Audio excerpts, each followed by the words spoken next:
अस्सलाम वालेकुम। नई सुबह वेब रेडियो पर आप सुन रहे हैं शो सुरों का सफर सबा के साथ। जैसे कि आप जानते हैं कि ये शो हर जुमेरात की रात 9 बजे से लेकर 10 बजे तक आपकी समाज तक पहुंचता है। और जैसे कि आप जानते हैं कि हमारे को आरजे उमर भी हमारे साथ होते हैं, तो आज हम उन्हें वेट नहीं करवाएंगे, उन्हें जल्दी बुला लेंगे। लेकिन हम उनसे ये जरूर पूछेंगे कि उनके वहाँ का मौसम कैसा है, उनकी तबीयत कैसी है और उन्हें पिछले शो के बारे में किस तरह के फीडबैक मिले। तो जी तो उमर, आपका माइक ऑन कर दिया गया है। अस्सलाम वालेकुम, क्या हाल है, कैसे हैं आप? जी वालेकुम अस्सलाम। अल्हम्दुलिल्लाह, अल्लाह का शुक्र, मैं बिल्कुल ठीक ठाक। और बहुत बहुत शुक्रिया आपकी इस नवाजिश के लिए कि आपने माइक ऑन कर दिया है।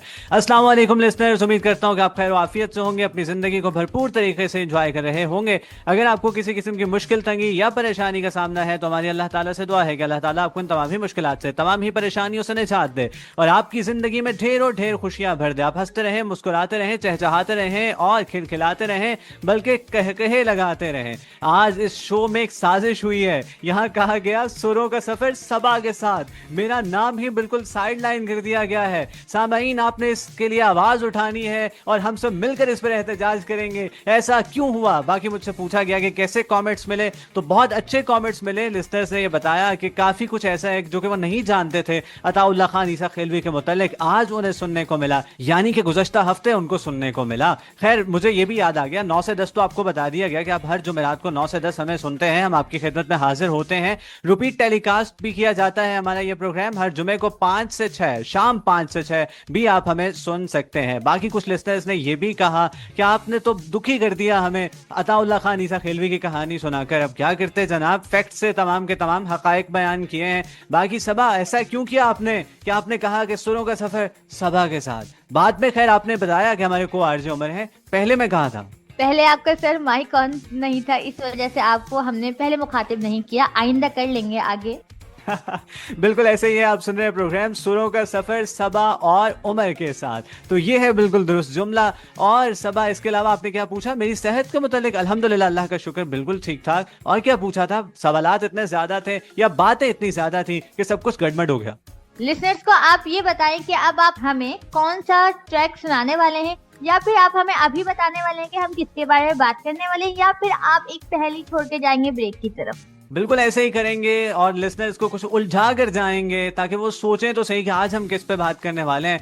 हमेशा या ज़्यादातर हम ऐसा करते हैं कि अपने प्रोग्राम के इब्तिदा में कोई ना कोई मिली नगमा शामिल करते हैं। आज का ये जो गाना है ये भी हमारी सोहनी धरती ही के मुतल्लिक है, लेकिन आज का ये जो गाना है, ये जो नगमा है, ये ख़ास तौर पर पंजाब के कल्चर के मुतल्लिक है। और मुझे बड़ा अच्छा लगा कि एक गाने में पूरे पंजाब के कल्चर को बयान कर देना, तो बहुत ज़बरदस्त ये एक ट्रैक है जिसकी जानिब हम आपको लेकर जाएंगे और फिर आकर आपको बताएंगे कि आज हम किन पे बात करने वाले हैं। खैर, इस ट्रैक को भी गौर से सुनिएगा, हो सकता है मिनी के मुतालिक बात करने वाले हों। जी तो लिसनर्स, फिलहाल हम चलते हैं एक म्यूजिकल ब्रेक की तरफ, तो सुनते रहिए नई सुबह web radio. Welcome back listeners, आप सुन रहे हैं नई सुबह वेब रेडियो पर शो सुरों का सफर सबा और उमर के साथ। उम्मीद है आपको ये ट्रैक बहुत अच्छा लगा होगा। मुझे तो बहुत ही अच्छा लगा। थोड़ा थोड़ा समझ में आया, थोड़ा थोड़ा नहीं आया, लेकिन मुझे अच्छा लगा। और उमर ने मुझे वक्तन फवक्तन ट्रांसलेशन करके बताया कि इसमें ये कहा जाए, तो मुझे बड़ा ही अच्छा लगा। वैसे भी सुनने में अच्छा लग रहा था, लेकिन उर्दू ट्रांसलेशन के साथ तो और भी ज्यादा अच्छा लगा। जी हाँ, बिल्कुल ऐसे ही है। और इब्राहिम हक के गानों में बहुत ज़्यादा एनर्जी होती है, बड़े एनर्जेटिक सॉन्ग्स होते हैं और ऐसा ही हुआ, इसीलिए तो इन्हें भंगड़ा किंग कहा जाता है। आज हमने इनका गाना सुना और हमने बहुत ज़्यादा एंजॉय किया। और जिनको समझ में नहीं आ रही होती वो म्यूज़िक तो समझते हैं ना, और म्यूज़िक इतना धूम धड़के वाला हो तो वो ज़रूर एंजॉय करते हैं। बाकी अब आपने इस्लाह कर लिया है, उमर और सबा के साथ सुन रहे हैं आप सुरों का सफ़र। जी बिल्कुल, पहले आपका माइक ऑन नहीं था ना, इसलिए। जी बताइए, हमारे लिसनर्स हमें किस वेबसाइट पर सुन रहे हैं? तो लिसनर्स, अगर आप अपने फैमिली को, अपने फ्रेंड्स को सुनाना चाहते हैं तो आप उन्हें जल्दी से बताइए कि वो गूगल पर जाए, सर्च करें www.naisuba.org/radio। जी हाँ सबा, आपने कहा कि अगर आप अपने फ्रेंड्स को, अपनी फैमिली को सुनाना चाहते हैं, क्या सुनाना चाहते हैं? अगर वो खरी खरी सुनाना चाह रहे हो, खैर अगर वो सुनाना चाहते हैं तो फिर तो वो कॉल मिलाएंगे या उनके पास पहुंच जाएंगे और उनको जाके सुना के वापस आ जाएंगे। ये बात कर रही है हमारी नशरियात की, हमारे शो की, कि अगर आप हमारा शो सुनना चाहते हैं, वेब रेडियो की नशरियात सुनना चाहते हैं, तो तब आप ये वेबसाइट जो है इस पर आ सकते हैं और महसूस हो सकते हैं। बाकी आप हमसे राबता भी कर सकते हैं, अपनी राय का इजहार भी कर सकते हैं। कैसे कर सकते हैं ये सबा बताएंगी। बिल्कुल, ये मैं बताऊंगी। तो जल्दी से अपना मोबाइल उठाइए, व्हाट्सएप में जाइए, राइट मैसेज ऑप्शन में जाइए, वहां पर अपना प्यारा सा नाम, अपने शहर का नाम और इस शो का नाम जो है सुरों का सफर, या फिर इस नशरियात पे आने वाले जितने भी शोज हैं, अगर आप उनका फीडबैक देना चाह रहे हैं तो उनका नाम लिखिए, उनके आरजेस का नाम लिखिए और सेंड कर दीजिए 033086000072 पर। जी हाँ बिल्कुल, और इसका उर्दू तर्जमा भी पेश किए देते हैं जो कि है 0330860072। जी लिसनर्स, इस नंबर पर हमारा साथ दो। बाकी सबा ने कहा कि जल्दी जल्दी अपना फोन उठाइए। जल्दी जल्दी उठाने लगे, किसी और का उठा लिया तो क्या होगा सबा? अपने मोबाइल की बहुत अच्छे से पहचान होती है सबको, क्योंकि वो मुस्तकिल यूज कर ज्यादातर लोगों के हाथ में ही होता है। बिल्कुल ऐसे ही है। मेरे एक कजन है, उनका एक्सीडेंट हुआ, कोई इतना ज्यादा खतरनाक नहीं था, लेकिन वो बाइक से गिरे तो उन्होंने कहा कि मुझे चोट लग जाए लेकिन मेरे फोन को कुछ ना हो। तो बिल्कुल ऐसे ही आजकल जो मोबाइल फोन्स हैं ये तो जान से भी ज्यादा प्यारे हो चले हैं। और इसके अलावा ये है कि सबा बताइए कि हमारा फेसबुक अकाउंट क्या है? जी तो मैं बता देती हूँ, हमारा फेसबुक पेज है www.facebook.com/नई सुबह इंस्टीट्यूट। इसमें जाएं और कमेंट करें और अपना फीडबैक से हमें बताएं कि आप हमें कहाँ से सुन रहे हैं, कौन सुन रहे हैं और आपको शो कैसा लग रहा है। जी हाँ सबा, मुझे पता है कि आपके बहुत से सवालात होते हैं और इसलिए फिर मैं अपने कोटे के सवालात पहले ही कर लूं। तो एक और सवाल आपकी जानिब मैं फेंक देता हूं, या आपसे मैं कर लेता हूं। वो ये है कि क्या जरूरी है कि लिसनर्स 9 से 10 जब हमारा शो हो रहा है तभी कमेंट करें, या तभी व्हाट्सएप पे राब्ता करें, या फिर जब रिपीट टेलीकास्ट के तौर पे 5 से 6 हमारा प्रोग्राम पेश किया जा रहा है तो उसी वक्त राब्ता कर सकते हैं, या कभी भी कर सकते हैं? जी नहीं उमर, हमारे लिसनर्स कभी भी शो पे कमेंट कर सकते हैं, अपना फीडबैक सेंड कर सकते हैं। इसलिए तो हम उन्हें कह रहे हैं कि वो आरजेस का नाम और शो का नाम भी लिखे, ताकि हमें पता चल सके कि वो किसके लिए कमेंट कर रहे हैं, किसके लिए अपना फीडबैक सेंड करें, किसके शो को पसंद कर रहे हैं, ताकि उनके लिए और ढेर सारे तरह के शो ला सकें। जी हाँ बिल्कुल लिसनर्स, अगर रात को 2 बजे अचानक आपकी आंख खुली है और आप चाहते हैं कि आप कमेंट कर दें हमारे शो पे, तो आप कर दीजिएगा, कोई बात नहीं। हमारी जो टेक्निकल टीम है वो आपका मैसेज हम तक पहुंचा देगी और हम जरूर उन मैसेजेस को भी फॉलो करते हैं जो कि ऐसे वक्त में आ रहे होते हैं जब हम लाइव नहीं होते हैं। खैर आगे बढ़ते हैं सबा, आज के प्रोग्राम में हम क्या करने वाले हैं, किन पे बात करने वाले हैं? आज के शो में हम एक बहुत ही जबरदस्त सिंगर के बारे में बात करने वाले हैं जिन्होंने काफी सारी अच्छी चीजें की है अपनी लाइफ में, और वो हमारे आरजे उमर के भी बड़े फेवरेट लग रहे हैं मुझे। आप इनकी एनर्जी चेक करें, समझ नहीं आ रहा सॉन्ग सुन के इतने एनर्जेटिक हो गए हैं या ये सोच के एनर्जेटिक इतने हो गए हैं कि इन्होंने इनके बारे में बात करनी है। किन के बारे में बात करनी है? हमारे मशहूर सिंगर इब्रारुल हक के बारे में बात करनी है। आज हम इनके बारे में आपसे डिस्कस करेंगे और इन्फॉर्मेशन देंगे, और कितने जबरदस्त तरीके से देते हैं ये आपको उमर बताएंगे, क्योंकि आज आप उमर की एनर्जी देख ही रहे हैं। बिल्कुल ऐसे ही है, यानी ये मुझे बहुत पसंद है और मुझे ये कहने में कोई आर नहीं है कि मैं इब्रारुल हक का बहुत बड़ा फैन हूँ। खैर मैं खुद बहुत बड़ा नहीं हूँ लेकिन फैन बहुत बड़ा हूँ इब्रारुल हक का। यही वजह है कि आज ब्रेक के बाद आए तो मैंने इब्रारुल हक का जिक्र वहीं से शुरू कर दिया। खैर लिसनर्स, अब यकीनन मुझे कुछ ना कुछ करना पड़ेगा, क्योंकि हमेशा हम पहला ट्रैक उन्हीं का चला देते हैं कि जिन पे हमें बात करनी होती है, और अब तो आपको बहुत बेहतरीन तरीके से अंदाजा भी हो गया होगा। अब तो कुछ ना कुछ करना ही पड़ेगा कि हम कोई ऐसा ट्रैक चलाएं कि जिन पे हम शो ना कर रहे हो। देखते हैं, हमने इरादा कर लिया है, क्या हम इस पर अमल कर पाते हैं या नहीं। बिल्कुल ऐसा ही है। तो क्या अभी हम किसी म्यूजिकल ब्रेक पे जा रहे हैं उमर, या आप डिटेल शेयर करने वाले हैं? नहीं, अभी कुछ इन्फॉर्मेशन शेयर करते हैं, उसके बाद इनके गाने भी सुनेंगे। यानी ये वो सिंगर हैं कि जिनके बहुत से गाने मुझे पसंद हैं। यानी अक्सर ऐसा होता है कि बाज़ सिंगर्स के चंद गाने आपको पसंद होते हैं, लेकिन ये वो गुलकार हैं कि जिनके चंद गाने शायद हों कि जो मुझे ना पसंद हो। मुझे नहीं याद आता कि इनका कोई गाना मुझे ना पसंद हो, ज्यादातर गाने मुझे इनके बहुत पसंद है। खैर आगे बढ़ते हैं, वक्त का मुकाबला सख्त अभी ही से है क्योंकि मुझे बहुत सारी इन्फॉर्मेशन शेयर करनी है, इसलिए फौरन से इनकी जर्नी का आगाज करते हैं। तो 21 जुलाई 1969 को इनकी पैदाइश हुई फैसलाबाद में। वैसे इनका ताल्लुक जो है वो नारोवाल से है और एक जट खानदान से इनका ताल्लुक है, यानी जट बरादरी से इनका ताल्लुक है और कानू जट बरादरी से इनका ताल्लुक है, नारोवाल से, जैसे कि आपको बताया। लेकिन इनके जो वालिद हैं वो एक सरकारी मुलाजिम थे, इसलिए उनकी पोस्टिंग होती रहती थी, कभी कहीं तो कभी कहीं, इसलिए इनकी पैदाइश जो है वो फैसलाबाद में हुई है। और इन्होंने अपनी जो इब्तदाई तालीम है वो गुजरात से हासिल की है, और उसके बाद इन्होंने जो बैचलर्स किया, बैचलर्स वो इन्होंने किया सर सैयद अहमद कॉलेज रावलपिंडी से, और फिर इन्होंने सोशल साइंसेज में मास्टर्स किया, और ये इन्होंने किया कायद-ए-आज़म यूनिवर्सिटी इस्लामाबाद से। तो ये इनकी जर्नी रही और इनकी बहुत ज़बरदस्त तरबियत हुई, यानी इनकी तरबियत इस हवाले से भी बहुत ज़्यादा बेहतर हो गई। इनके वालिदैन तो इनकी तरबियत पर मामूर थे ही, इसके अलावा इनसे बड़े इनके 8 बहन भाई थे, वो सब भी इन पर खुसूसी तवज्जो देते थे। इनके वालिद जो है वो कस्टम ऑफिसर थे, एक सरकारी मुलाजिम थे। ये अपने वालिद साहब से पूछते थे कि वो ऑफिसर जो आपसे रैंक में नीचे हैं, उनके इतने शानदार घर हैं, उनके पास इतनी आला गाड़ियां हैं, इतनी ज़बरदस्त सवारियां हैं, हमारे पास ऐसा क्यों नहीं है? इस पर वो इन्हें बताते हैं कि बेटा यही हराम और हलाल में फ़र्क है। ये हलाल की कमाई है, ये कम ज़रूर है लेकिन इसमें बरकत है। तो यूं भी इब्रारुल हक की बहुत अच्छे से तरबियत हुई। इनके वालिद जो हैं वो इनको एक मुकर्रर देखना चाहते थे। वो चाहते थे कि बहुत शानदार तकरीर करें और ये लीडर बने। वो कहते थे कि तुम ही ने इस मुल्क को संवारना है और इस मुल्क को आगे लेकर बढ़ना है, इसलिए बहुत अच्छे से तकरीर किया करो। तो इब्रारुल हक जो है ये जमात दोम के तालिबे इल्म थे। इनकी क्लास टीचर ने इनसे कहा कि कौन कौन सा बच्चा है जो कि तकरीर करना चाहता है। तो इब्रारुल हक ने फौरन से हाथ खड़ा किया कि मैं तकरीर करना चाहता हूं।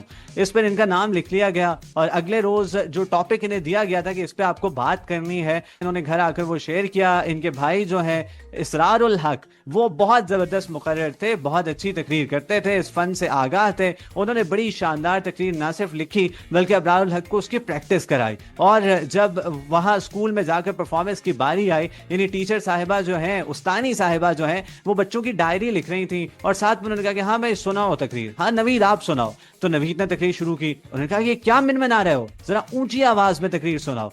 खैर नवीद जब तकरीर कर बैठे तो उन्होंने अगले बच्चे से कहा कि आप सुनाइए। उन्होंने भी सुनाई और उसके बाद उन्होंने कहा कि और भी कोई था? इब्रारुल हक ने कहा कि मैं था।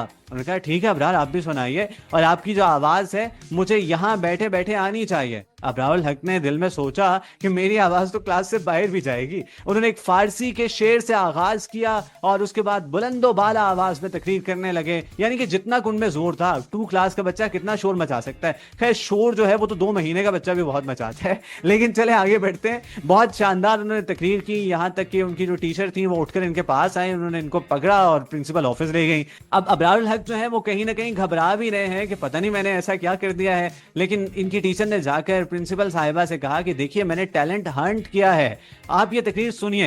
इब्रारुल हक ने वो रटी रटाई तकरीर दोबारा सुना दी, क्योंकि 2 क्लास का बच्चा है, उसे फारसी के अशार और दीगर अशार पे कोई अबूर हासिल तो नहीं है। खैर एक ही शेर था पूरी तकरीर में, लेकिन यह है कि उन्होंने बहुत शानदार तरीके से वो तकरीर अपनी प्रिंसिपल साहिबा के सामने भी की। वो भी बहुत मुतासिर हुई। उन्होंने बाकी जो टीचर्स थे पूरे स्टाफ को बुलाया और उनके सामने दोबारा से इब्रारुल हक ने तकरीर की। सबने इब्रारुल हक को चूमा और यूं इब्रारुल हक जो है वो एक हीरो बन गए। माशाल्लाह जबरदस्त, ये तो बहुत अच्छी बात है। यानी कि बचपन से ही ज़हीन और अक्लमंद थे, वरना 2 क्लास में पढ़ने वाला बच्चा जो है अगर उसे खड़ा किया जाए और उसे कहा जाए कि आप कुछ बोलो या कुछ पढ़ो या सिर्फ उसका नाम ही पूछ लिया जाए तो बच्चे की आवाज नहीं निकलती। लेकिन ये बात तो बड़ी ही कोई जबरदस्त है कि ये बचपन से ही कामयाबियों को छूने की जो है वो अपने अंदर जो वो ताकत लेकर आए थे।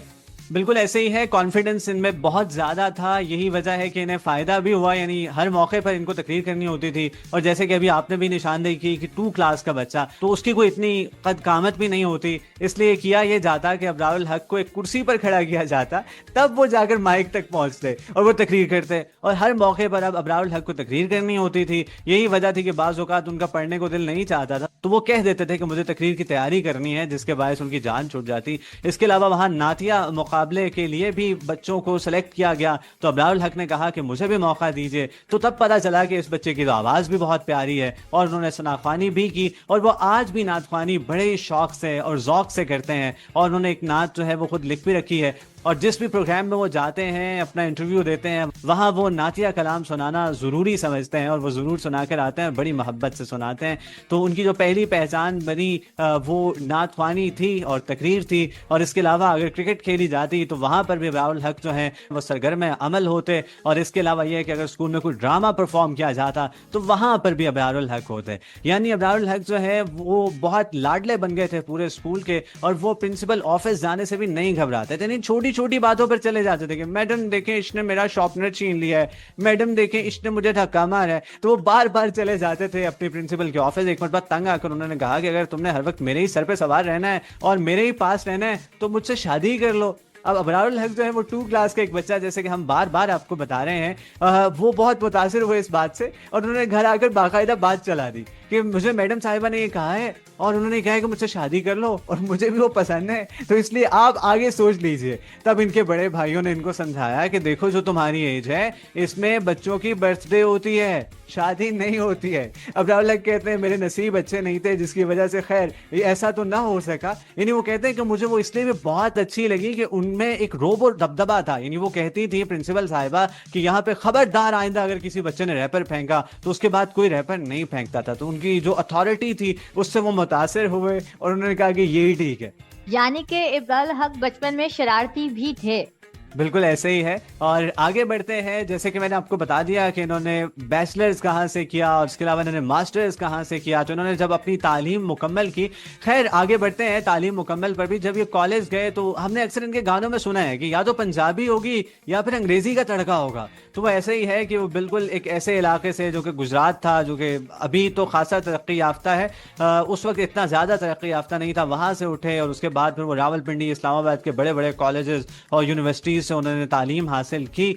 तो इसलिए उनके गानों में दोनों कल्चर आपको दिखाई देते हैं। खैर जब उन्होंने अपनी तालीम मुकम्मल कर ली तो वो HSN कॉलेज में बतौर प्रोफेसर पढ़ाने लगे और 5,000 माहाना उनको वहाँ से उजरत मिलती थी। ये 1995-1996 में बहुत ज़्यादा थे जो कि उस वक्त इनको मिल रहे थे। तो इब्राहिम हक बतौर उस्ताद भी अपने फ़राइज़ सर अंजाम दे चुके हैं और उस वक्त ये कहते हैं कि वहाँ पर बहुत बड़े घरों के बच्चे जो है वो पढ़ने के लिए आते हैं और वो बहुत शरारती थे। यानी 7 और 8 क्लास को ये पढ़ाते थे।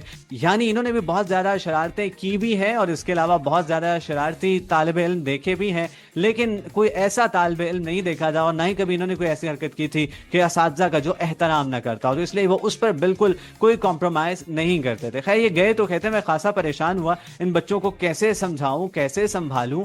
यानी वो कहते हैं कि मैंने ये जानना चाहा कि इनका जनरल नॉलेज कैसा है। तो उन्होंने क्लास में पूछा कि बताइए इस वक्त सिंध का मौजूदा वजीर आला कौन है। वहां पर एक बच्चे ने हाथ उठाया, उन्होंने पूछा जी बताइए कौन है। उन्होंने कहा जी मेरे वालिद साहब हैं। तो बहुत मुतासिर हुए इब्राहिम हक और कहीं ना कहीं हक्का बक्का रह गए। कम से कम उनको ये तवक्का न थी कि इस तरह का जवाब भी मिल जाएगा। खैर ये सिलसिला था, बच्चे काबू नहीं आ रहे थे। वो कहते हैं वहाँ टीचर्स को परेशानी लाहक रहती और वो रात को सो भी नहीं पाते थे कि कहीं ऐसा ना हो कि क्लास से बाहर जो है वो आवाज़ जारी हो और इंसल्ट हो जाए। अब उन बच्चों को हाथ तक तो लगा नहीं सकते, तो क्या किया जाए। खैर अभी 2 ही दिन गुजरे थे। तीसरे दिन इब्राहिम हक जब क्लास में गए तो उन्होंने देखा कि वहाँ बच्चे क्रिकेट खेल रहे हैं और एक बच्चे ने वहीं पर क्रिकेट खेलना बंद किया और कहा कि आ जाइए सर। और उसके चेहरे पर जो सुकून था और जो मुस्कुराहट थी, उसको अपने ऊपर बहुत ज्यादा कॉन्फिडेंस था। इब्राहिम हक ने कहा नहीं सर आप आ जाइए। उसने कहा सर क्या।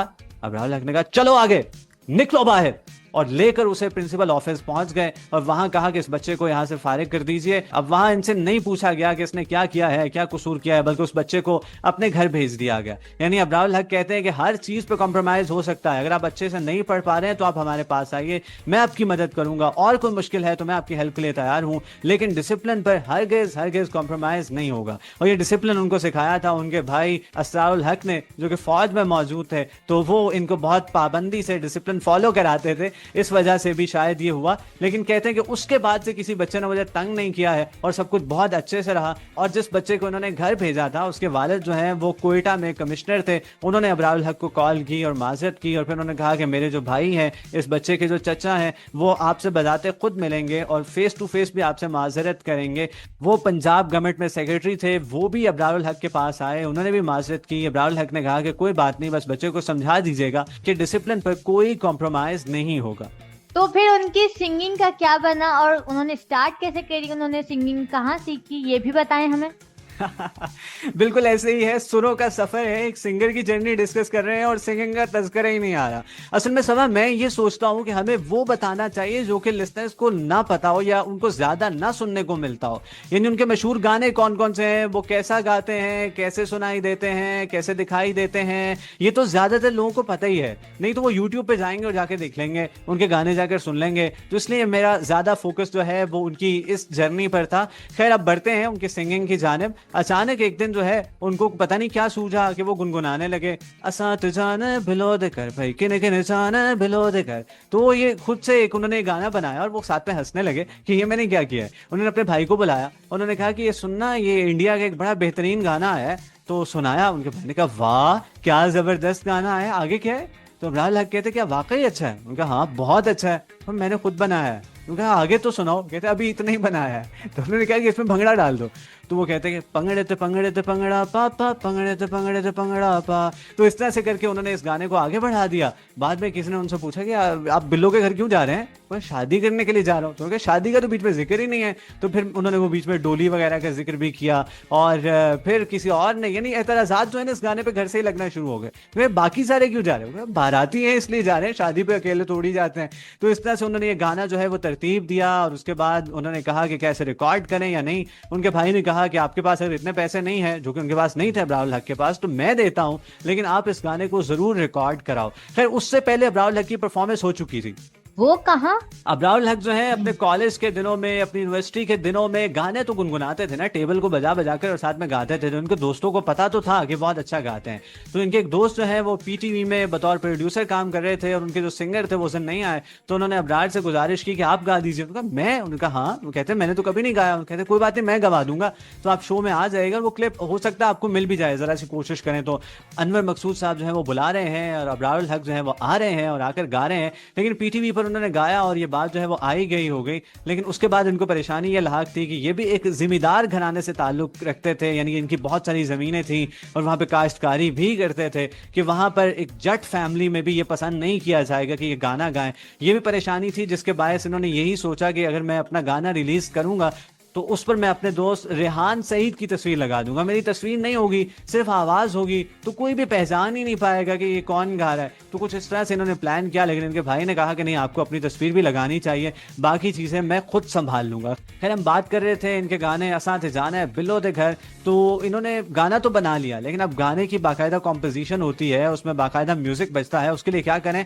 तो इन्होंने किसी कंपोजर से राबता किया। उन्होंने जो धुन बनाकर दी वो अब्रार हक को बिल्कुल पसंद ना आई, यानी जो बीच में पीस बजना था वो इनको पसंद नहीं आया। गाना पूरा रिकॉर्ड हो गया, इन्होंने अपने भाई को भी सुनाया। तो उन्होंने कहा कि इससे बेहतर वो होता है जो आप टेबल बजा बजा कर गाते हो।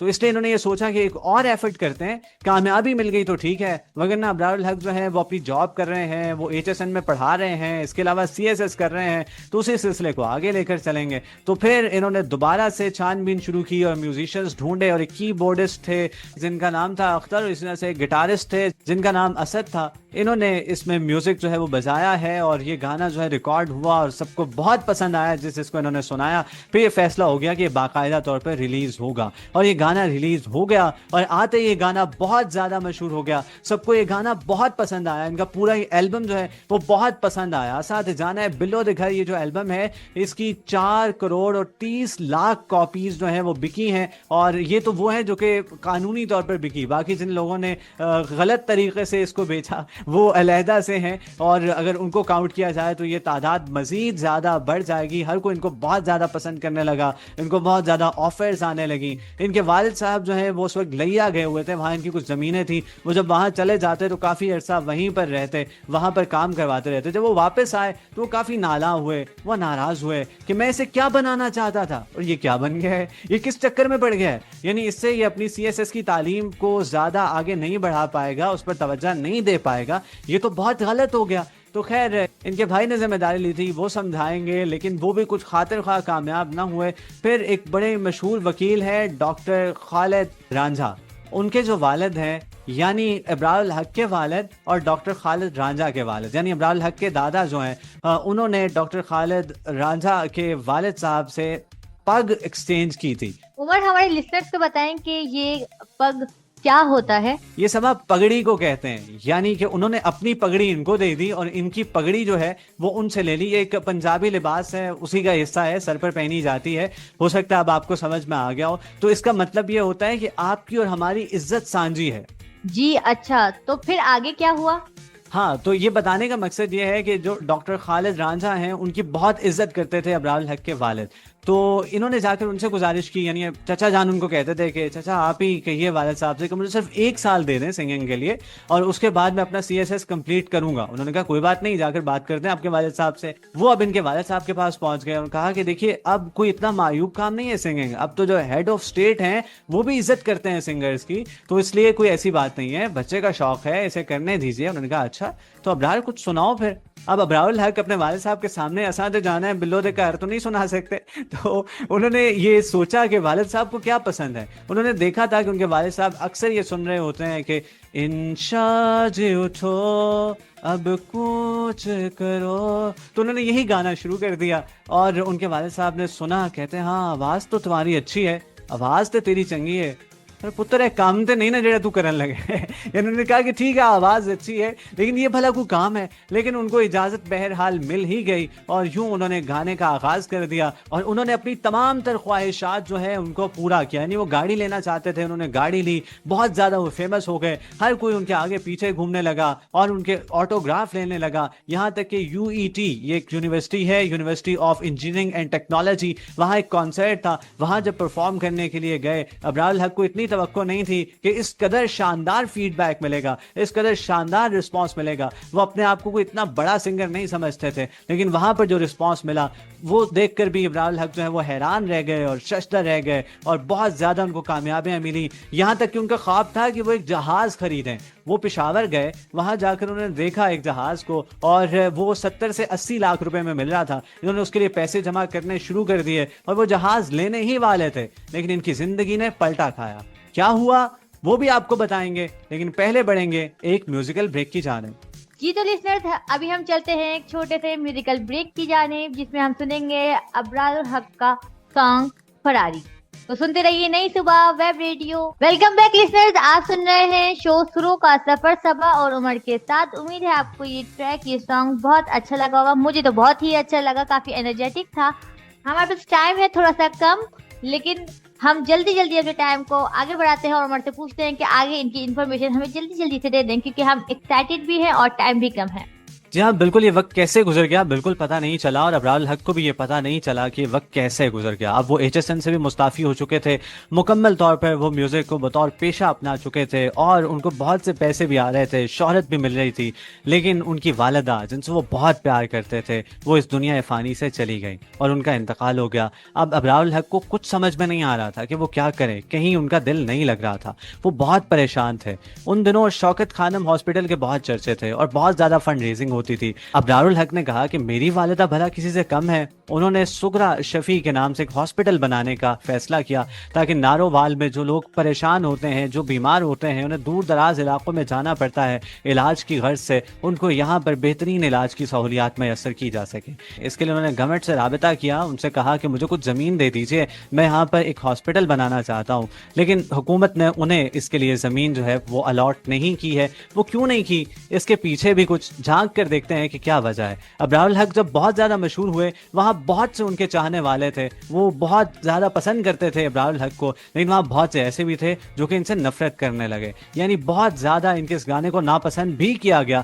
यानी कराची में दीवारों पर बाकायदा तौर पर लिखा हुआ होता था कि बिल्लो कल्चर पर लानत। और इसके अलावा यहाँ तक कि कौमी असम्बली में शेख रशीद साहब ने बाकायदा इस गाने पर तनकीद की। यहाँ तक कि रेडियो पाकिस्तान पर, पाकिस्तान टेलीविजन पर ये गाना जो है ये बैन कर दिया गया कि असात जाना है बिल्लो दे घर, ये गाना नहीं चलाया जा सकता PTV पर और रेडियो पाकिस्तान पर। ना जाने उनको इसमें ऐसा क्या लगा, हर कोई अपने अपने हिसाब से इसकी तशरीह कर रहा था। वो क्या कर रहा था वो हम आपको नहीं बताते हैं। तो अबरारुल हक ने अपने सफ़र को जारी रखा क्योंकि बहुत से लोग उनको पसंद भी करते थे। और इसके अलावा अबरारुल हक ने अपनी जितनी जमा पूंजी थी वो तमाम तर लौटा दी जो कि उन्होंने कमा रखे थे। ख़ास तौर पर बड़े चाव से उन्होंने पैसे जमा किए थे जहाज़ खरीदने के लिए और आखिरकार 1998 में सहारा ट्रस्ट का क़याम हो गया। और इसके साथ साथ उनके गाने भी आ रहे थे और उन गानों पर कंट्रोवर्सीज भी बन रही थी। यानी कि सन 2000 में जब वो गाना बना रहे थे कि आजानी बैजा साइकिल थे, वहाँ पर उनके भाई ने उनसे कहा कि हाँ ठीक है गाना, लेकिन इसमें वो पंजाबी टच नहीं है। तो जिस पे अबरारुल हक ने कहा कि थोड़ा से म्यूजिक नू दे दे तो पंजाबी टच, नच पंजाबन नच पंजाबन नच पंजाबन नच। तो ये गाना उन्होंने बना दिया और ये गाना रिलीज हुआ और ये गाना भी बहुत हिट हुआ। लेकिन इस पर भी एतराज़ हो गया कि पंजाब में बसने वाली जो ख़वातीन हैं उनको तौहीन आमेज़ अंदाज में मुखातिब किया गया है। ये जो पंजाबन का लफ्ज़ इस्तेमाल हुआ ये बहुत गलत है। अबरारुल हक ने कहा कि चले कोई बात नहीं, लेकिन अब बाकायदा इस पर जुलूस निकलने लगे और अदीब रिजवी थे गालिबन, उन्होंने उस जुलूस की क़यादत की। इसके अलावा जावेद चौधरी चौधरी जो कि आज तक सहाफत करते चले आ रहे हैं, उन्होंने इसके खिलाफ जो है वो कॉलम लिख दिया। और इसके अलावा अताउल्लाह कासमी साहब जो है उन्होंने इनको रिकमेंड किया कि आप पंजाबन की बजाय ये लफ्ज़ जो है इसको मजाजन कर दीजिए, तो हो सकता है कि कुछ अफाका हो और लोग जो हैं वो इसको बर्दाश्त कर लें। अबरारुल हक कहते हैं कि मैं खुद भी यही सोच रहा था और मुझे हैरत हुई कि उनकी और मेरी सोच कितनी मिलती है, तो उन्होंने फिर इसका एक नया वर्जन रिकॉर्ड कराया, इसको दोबारा से री रिकॉर्ड किया जिसमें उन्होंने पंजाबन की बजाय लफ्ज़ मजाजन इस्तेमाल किया। फिर उनका एक और गाना आया जो कि इनका एक एल्बम था, नारा साडा इश्क, यानी कि साढ़े नाल रहोगे तो नारा साडा इश्क, होर किते जाओगे तो बड़ा बड़ा रिस्क है। खैर ये इनका गाना जो है बहुत मशहूर है, इस्लामाबाद और सनु IFX उसका गालिबन ये हिस्सा है। खैर उस गाने में मुझे एक और चीज़ भी बड़ी पसंद आई कि जिसमें वो बाबा जी कहते हैं ना कि पुत्र साडा की करना है, तो वो कहते हैं कि ओवर इज आशिका दा अपना मकाम है उन्होंने बनाया सी वखरा निज़ाम है। तो मुझे ये चीज़ बड़ी पसंद आई थी। खैर वक्त का मुकाबला सकते हैं इसलिए आगे बढ़ते हैं। 2007 में इनका एक और गाना आया नी परवीन, तो उस पर भी एतराज़ होगा। यहाँ तक कि जो उस वक्त के चीफ जस्टिस थे, जस्टिस भगवान दास साहब, उन्होंने स्लो मोटो नोटिस ले लिया इस पर। और जिनका हम जिक्र पहले कर रहे हैं, डॉक्टर खालिद रांझा साहब, वो एक बड़े मशहूर कानूनदान हैं, बड़े ही ज़बरदस्त वकील हैं। उनको लेकर अबरारुल हक जो है वो अदालत में पहुंचे। उन्होंने कहा कि सबसे पहले तो आप अपना वकालतनामा दिखाइए, जिस पर इनके जो चचा हैं उनको समझ में आ गया कि भाई मामला खासा सीरियस है। जो सरकारी वकील थे वो तो ये चाहते थे कि इनको कोई उम्र कैद दे दी जाए, यानी वो बार बार बताते थे कि सर पहले बिल्लो, उसको पंजाबन, अब देखिए ये परवीन, तो ये देखिए कि किस जानिब चल पड़े। खैर अबरारुल हक जो है उनकी जिंदगी में कुछ और भी चल रहा था, वो सोशल वर्क भी बहुत ज्यादा कर रहे थे। खैर ये डिपार्टमेंट जो है वो सबक है, इसलिए मैंने इन चीज़ों को जो है वो कहीं ना कहीं स्किप किया है। खैर वो 2005 में खासा काम कर चुके थे ज़लज़ले के हवाले से, जो लोग इससे मुतासिर हुए थे, तो इस हवाले से उन्होंने एक यूथ पार्लियामेंट भी बनाई थी। यानी ये एक गैर नफ़ा बख्श, गैर मजहबी, गैर सियासी तंजीम थी और इसका मकसद यही था कि नौजवान जो है उनके साथ मिलकर और आवाम की खिदमत करें। और उसमें कमोबेश 4 लाख नौजवानों ने रजिस्टर कराया था। तो इस हवाले से उन्होंने काफ़ी मदद की और बहुत ज़्यादा जो है वो हलफनामे लिख कर दिए। ख़ासतौर पर ऐसी ख़वातीन ने वो नौजवान जो है उनसे लिखवा कर लाए कि जिनका नाम परवीन था, कि उन्हें इस पर कोई एतराज़ नहीं। यहाँ तक एक सेनेटर थी कुलसूम परवीन साहिबा, उन्होंने भी ये हलफनामा लिख कर दिया कि उन्हें इस गाने पर कोई एतराज़ नहीं है। इस पर जज साहब को एतराज़ हुआ कि जितनी परवीन साहिबा हैं ये सारी तो बड़ी बड़ी एज की हैं, इनको भला क्या एतराज़ हो सकता है। खैर इनकी किस्मत अच्छी थी कि वो जो जस्टिस भगवान दास साहब थे वो छुट्टी पर चले गए और कोई और जज साहब जो है उन्होंने उनकी जगह पर अपनी जिम्मेदारियां अदा की और उन्होंने बाइज्जत बरी कर दिया अबरारुल हक को। यूं उनकी जान छूटी। आखिरी कंट्रोवर्सी जो हुई वो उनका एक गाना आया था, चमकीली बारात लेके आप आई है, सारे शहर च दुहाई जी दुहाई पाई है। तो ये जो गाना है ये भी कंट्रोवर्शियल हो गया और लाहौर में एक सिविल अदालत में इस गाने को भी चैलेंज किया गया कि इसको यूट्यूब से हटा दीजिए, इसमें खवातीन और मर्द हजरात जो हैं उन दोनों की इंसल्ट की गई है। ये भी भला कोई बात हुई कि चमकीली बारात लेके आप आई है।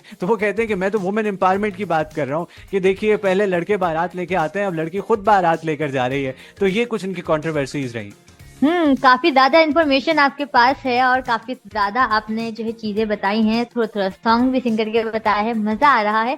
लेकिन आपने ये नहीं बताया कि जो है इनकी, यानी कि म्यूजिक से पहले जो आपने थोड़ी सी बात की थी वो मैं आपसे पूछना चाहूंगी कि आपने ये बताया कि इन्होंने प्रोफेसर के तौर पे इन्होंने पढ़ाया भी, लेकिन सब्जेक्ट कौन सा पढ़ाया ये नहीं बताया आपने। देखिए मैंने आपको ये तो बताया ना कि इन्होंने मास्टर्स किया सोशल साइंसेज में, तो यहाँ से आप देख सकते हैं कि वो माशरती आलूम, जोग्राफिया, इस तरह की चीज़ें ये पढ़ा रहे थे। बहरहाल सबा एक ब्रेक ना ले लें, म्यूजिकल ब्रेक। जी बिल्कुल ऐसा ही है जी। तो लिसनर्स चलते हैं एक छोटे से ब्रेक की तरफ और आके फिर अपने शो को कंटिन्यू करते हैं। तो सुनते रहिए नई सुबह web radio station. Welcome back listeners, आप सुन रहे हैं नई सुबह वेब रेडियो सबा और उमर के साथ। उम्मीद है आपको ये ट्रैक बहुत अच्छा लगा होगा और आपने एंजॉय भी किया होगा और आप हमारा शो बहुत ज्यादा एंजॉय कर रहे होंगे। लेकिन अभी हम चलते हैं आगे इन्फॉर्मेशन की तरफ क्योंकि टाइम बहुत कम रह गया है। जी सबा, क्या इन्फॉर्मेशन है आपके पास? जी तो मैं जैसे कि इन्होंने काफी ज्यादा अच्छे से पढ़ाई की, सिंगिंग भी अच्छे से की, इसी तरीके से इन्होंने बहुत अच्छे अच्छे काम भी किए, जिनके अंदर इन्होंने खुद एक एनजीओ बनाई जिसका नाम सहारा फॉर लाइफ ट्रस्ट था। 2003 में इन्होंने सुगरा शफी हॉस्पिटल बनाया जो नारोवाल में रहने वाले लोगों के लिए काफी ज्यादा अच्छा साबित हुआ क्योंकि उनको काफी दूर पड़ता था एक बड़ा और अच्छा हॉस्पिटल। जी हाँ, बिल्कुल सब ऐसे ही है। इन्होंने ना सिर्फ एक बड़ा ही ज़बरदस्त हॉस्पिटल बनाया, इसके अलावा जो है इन्होंने मेडिकल कॉलेज भी बनाया, जहाँ पर नारोवाल से ताल्लुक़ रखने वाले तलबा जो है वो तालीम हासिल करते हैं, बल्कि पूरे पाकिस्तान से जो तलबा है वो वहाँ जाते हैं और तालीम हासिल करते हैं, ऐसे लोग जो कि तालीमी अखराजात जो है उनको अफोर्ड नहीं कर सकते। इसके अलावा जो उन्होंने एक कैंसर हॉस्पिटल भी बनाया है और बहुत से अलाइड कॉलेजेस भी हैं, जहाँ पर 60,000 से ज़्यादा तलबा जो है वो तालीम हासिल कर रहे हैं। बाकी इन्होंने 2005 के ज़लज़ले में बहुत बेहतरीन तरीके से काम किया, सैलाब अगर आ जाए तो उस हवाले से बड़ा बेहतरीन काम करते हैं, और नौजवानों के साथ मिलकर इन्होंने बहुत ज़बरदस्त तरीके से इंसानियत की खिदमत की है। इनको अपनी सिंगिंग और इसके अलावा अपने बेहतरीन सोशल वर्क की वजह से बहुत सारे एजाज़ात भी मिले। सिंगिंग के हवाले से बात करें तो 2002-2003 में बेस्ट सिंगर का अवार्ड इन्हें मिला, लक्स स्टाइल बेस्ट सिंगर का अवार्ड। इसके अलावा 2005 23 मार्च 2005 को इनको एक अवार्ड मिला जो कि था तमग़ा इम्तियाज़, जो कि सदर पाकिस्तान की जानिब से दिया गया, जो कि 2005 में इन्होंने ज़लज़ला से मुतासिर होने वाले लोगों के लिए काम किया। उस पर 30 जून 2006 को भी इनको एक अवार्ड मिला, एक तमगा मिला, जो कि था तमगा ईसार।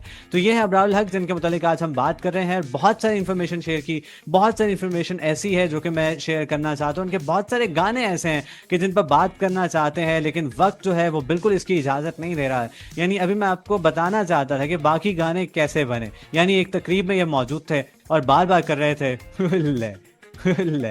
तो इनके एक दोस्त ने कहा कि ये बहुत ज़बरदस्त है, इसको तो गाने में शामिल करना चाहिए। इन्होंने कहा नहीं नहीं, और कहा नहीं नहीं करना चाहिए। तो इन्होंने कहा कि प्रीत तो मेरे ना व्याह कर ले ले।